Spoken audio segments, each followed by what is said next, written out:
उन्होंने इस सदन का मार्गदर्शन किया है, देश का मार्गदर्शन किया है। वो हमेशा हमेशा जब भी हमारे लोकतंत्र की चर्चा होगी तो कुछ माननीय सदस्यों की जो चर्चा होगी उसमें माननीय डॉक्टर मनमोहन सिंह की योगदान की चर्चा जरूर होगी।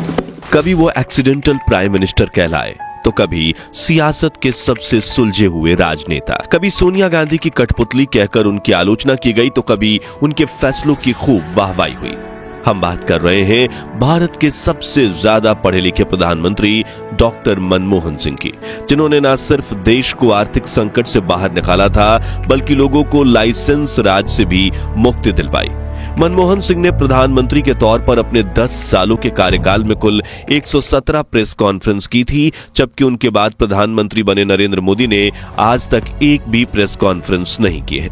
दुनिया भर के राजनीतिक विशेषज्ञ मनमोहन सिंह को एक कुशल राजनेता मानते हैं, लेकिन हमें बड़ी ही खेद के साथ कहना पड़ रहा है कि उनके देश के ही लाखों लोग उनके फैसलों की अहमियत नहीं समझ पाए। शायद इसीलिए कि वो अपने शर्मीले स्वभाव के चलते बहुत कम बोलते थे, लेकिन आज हम आपको इस विराट शख्सियत की कुछ ऐसी अनसुनी अनकही कहानी सुनाएंगे जो आपको तालियां बजाने पर मजबूर कर देगी।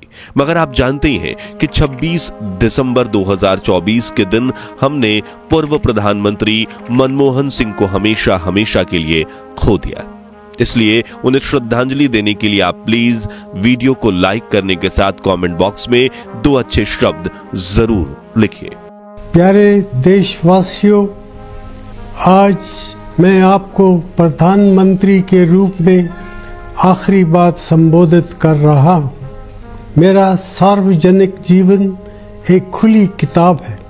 मैंने हमेशा अपनी पूरी क्षमता से अपने महान राष्ट्र की सेवा करने की कोशिश की है। मुझे जो कुछ भी मिला है इस देश से ही मिला है। एक ऐसा देश जिसने बंटवारे के कारण बेघर हुए एक बच्चे को इतने ऊंचे पद तक पहुंचा दिया। ये एक ऐसा कर्ज है जिसे मैं कभी अदा नहीं कर सकता। ये एक ऐसा सम्मान भी है जिस पर मुझे हमेशा गर्व रहेगा। मनमोहन सिंह का जन्म 26 दिसंबर 1932 के दिन अविभाजित भारत के पंजाब प्रांत के गाह गांव में हुआ था। ये इलाका पाकिस्तान में है।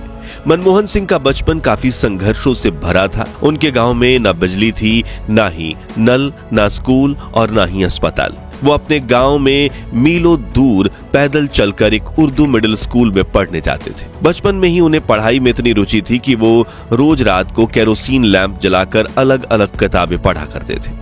इस तरह उन्होंने अपने बचपन के 12 साल बिना बिजली के गुजारे, जिससे उनके स्वास्थ्य पर भी गहरा प्रभाव पड़ा था। आपने देखा होगा कि मनमोहन सिंह बेहद मोटा चश्मा पहनते थे, जिसके बारे में बात करते हुए एक बार उन्होंने कहा था कि लैंप के माध्यम से प्रकाश में पढ़ने से मेरी आंखें कमजोर हो गई थी, इसलिए आगे चलकर उन्हें इतने बड़े नंबर का मोटा चश्मा पहनना पड़ा।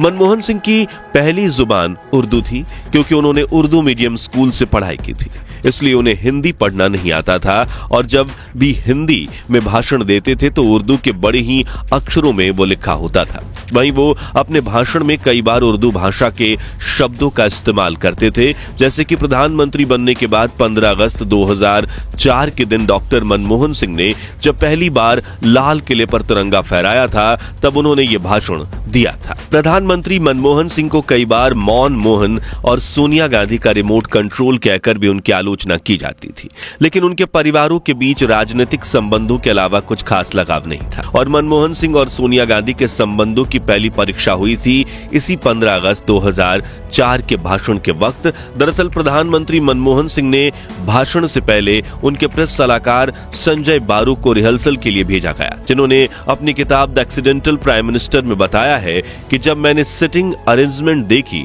तो उसमें भाषण मंच से थोड़ा पीछे मनमोहन सिंह की पत्नी गुरुशरण कौर की कुर्सी थी। उसके बाद वरिष्ठ कैबिनेट मंत्रियों, विपक्ष के नेता और सुप्रीम कोर्ट के मुख्य न्यायाधीश की कुर्सी थी।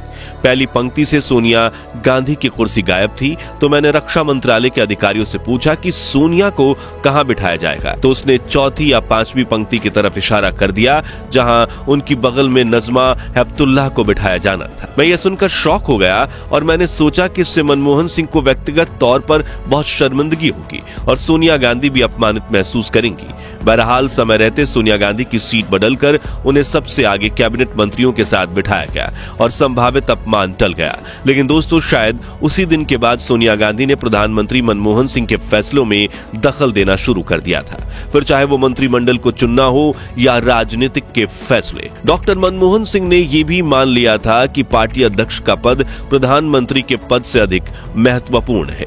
हालांकि जब भी आम जनता के हित की बात आती थी तो मनमोहन सिंह किसी की नहीं सुनते थे। जैसे कि उन्होंने right to free and compulsory education नियम निकाला, जिसमें 6 से 14 साल के बच्चों को सरकारी स्कूल में बेहतरीन शिक्षा मिलने लगी और स्कूल ड्रॉप आउट रेट कम हुए। उनकी सरकार ने राइट टू इंफॉर्मेशन लॉज के कई बदलाव किए, जिससे जनता को सरकारी अधिकारियों से सवाल पूछने की आजादी मिली।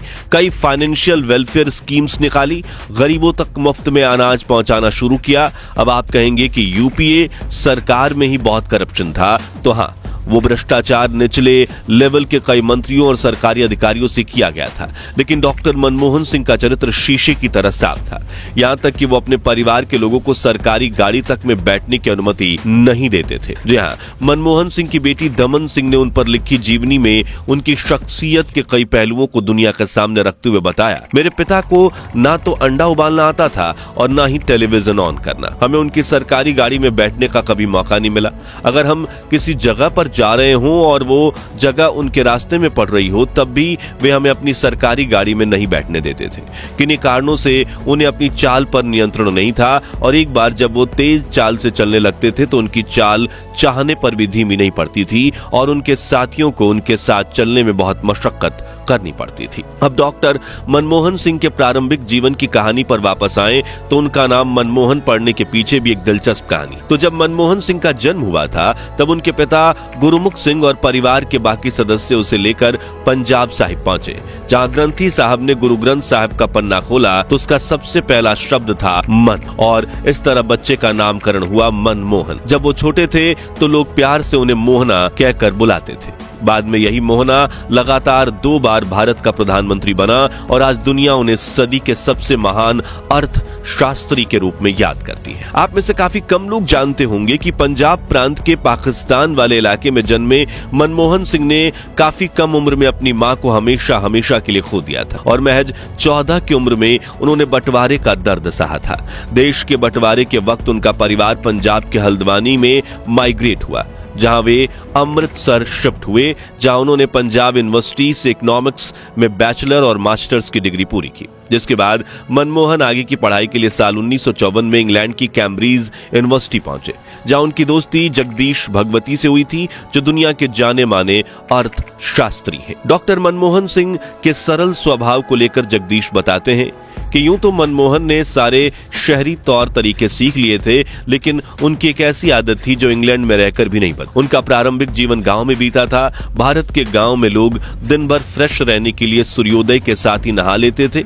मनमोहन सिंह इंग्लैंड आकर भी इस आदत को नहीं बदल सके, बल्कि वो यहाँ सर्दियों में भी हर सुबह 4 बजे नहा लेते थे।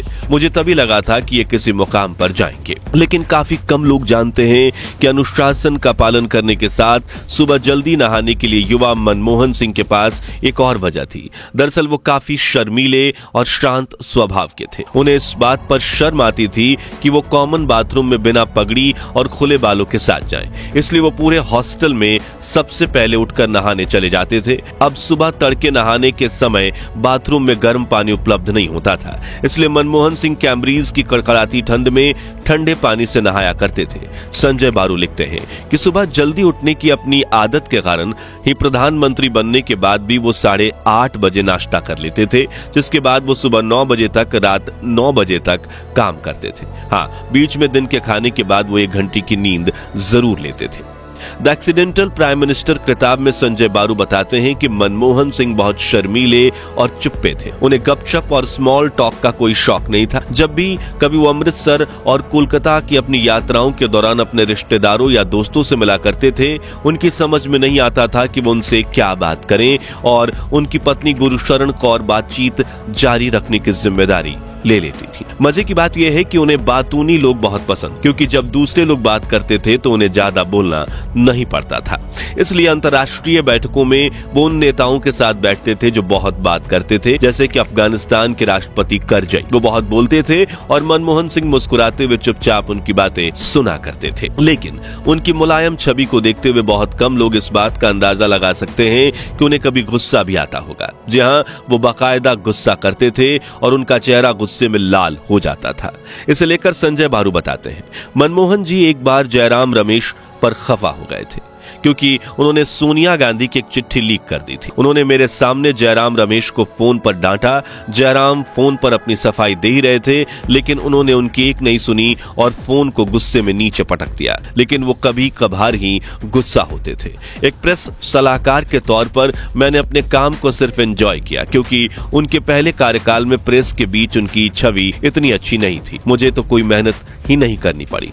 उनको बेचना BMW कार बेचने की तरह था। वो कार इतनी अच्छी है कि उसके लिए किसी सेल्समैन की जरूरत ही नहीं। उनकी जीवनी पर वापस आए तो मनमोहन सिंह ने कैम्ब्रिज में भारत के निर्यात और आयात पर अपना शोध किया। कैम्ब्रिज से वापस आने पर उन्हें विदेश व्यापार विभाग में बतौर सलाहकार रखा गया और इसी विभाग के मंत्री थे ललित नारायण मिश्र। एक बार वो मनमोहन सिंह से नाराज हो गए क्योंकि वे कैबिनेट को भेजे जाने वाले एक नोट से सहमत नहीं। इस पर मनमोहन सिंह ने कहा था कि वो दिल्ली स्कूल ऑफ इकोनॉमिक्स के प्रोफेसर की अपनी नौकरी पर वापस चले जाएंगे। प्रधानमंत्री इंदिरा गांधी के सचिव PN हस्कर को इसकी भनक लग गई। उन्होंने कहा कि तुम वापस नहीं जाओगे और उन्होंने उन्हें वित्त मंत्रालय में मुख्य आर्थिक सलाहकार का पद ऑफर कर दिया और इस तरह से एक मंत्री से लड़ाई भी उनके लिए प्रमोशन लेकर आई। लेकिन फिर उन्होंने राजनीति में वित्त मंत्री के रूप में एंट्री कैसे ली? 2004 यूपीए गठबंधन के चुनाव जीतने के बाद सोनिया गांधी ने मनमोहन सिंह को प्रधानमंत्री के रूप में क्यों चुना? मनमोहन सिंह और सोनिया गांधी के संबंध कैसे थे? और बिना किसी प्लानिंग के मनमोहन सिंह ने अपने 10 सालों के प्रधानमंत्री कार्यकाल में 117 बार प्रेस कॉन्फ्रेंस क्यों की थी?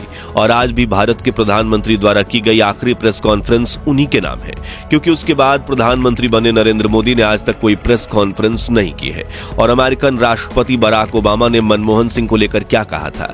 इन सभी अनसुने किस्से कहानियों को जानने के लिए कमेंट बॉक्स में पार्ट 2 जरूर लिखिए।